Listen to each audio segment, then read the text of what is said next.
Well, it shouldn't take a near-death experience to find happiness, but for Aussie filmmaker Tim Elwin, that's exactly what happened. Yes, after surviving a serious motorcycle crash, Tim woke in hospital, overwhelmed with gratitude, determined to hold on to that feeling. He began documenting his personal journey, capturing global attention in the process.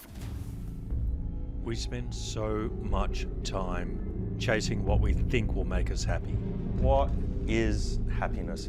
Everyone wants to know the answer to that question. And we say hello to Tim Elwin this morning. Good morning to you, Tim. Tell us about this. So you were knocked off your motorbike, you almost lost your leg, and you say that when you woke up in hospital, you felt happiness. How did that happen? Yeah, it was a bit weird. Instead of being depressed or sad that might not ever walk again, I was just so grateful to be alive that it just overrode any other emotions that I had. So it was, yeah, it was. Was that a shock to you? Yeah, to what have an that unexpected feeling? response. Yeah, I know. It was weird, but it was nice.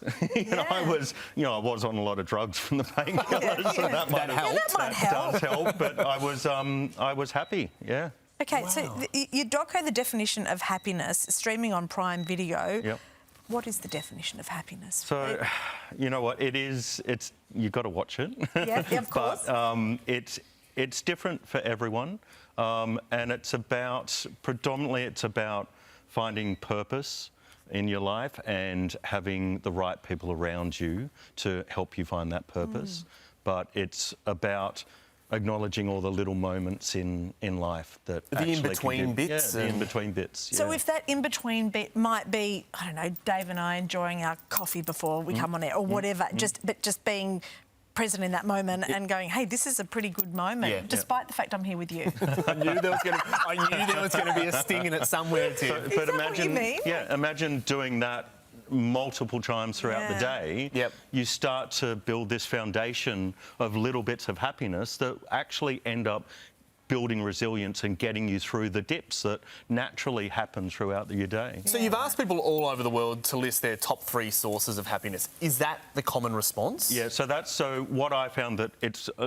I call it microdosing happiness, right? So is doing those things, acknowledging a good cup of coffee with a friend, having a swim, smelling flowers, listening to music, all that type of stuff.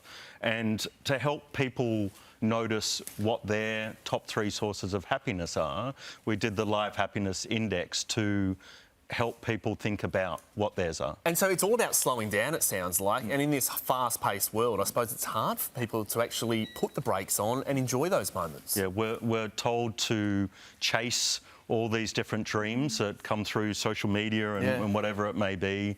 We're told to compare about what other people have and what we don't have, instead of just stopping and going, actually, what I have is pretty good. Is pretty damn good.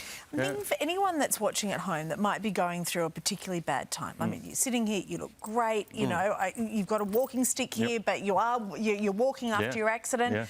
But for anyone who's just going through the depths of sadness, finding happiness can feel impossible. Do you get that? Yeah, 100%. And it's about, you know, there's two. One is the bigger picture,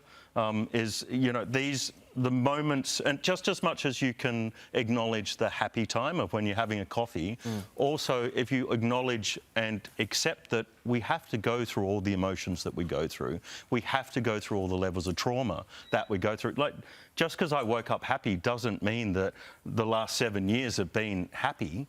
You can be happy and you can be sad at the same time, and that's all emotions. And if you don't have the crappy moments, how do you know you're happy? You need the highs and lows. So if there is someone at home watching this and they want to flip the script this morning, what's your advice? My advice is just to stop and be present in all the little moments that happen in your life. And I love the fact that there isn't that toxic positivity that you're not saying, just be go out there and just be happy.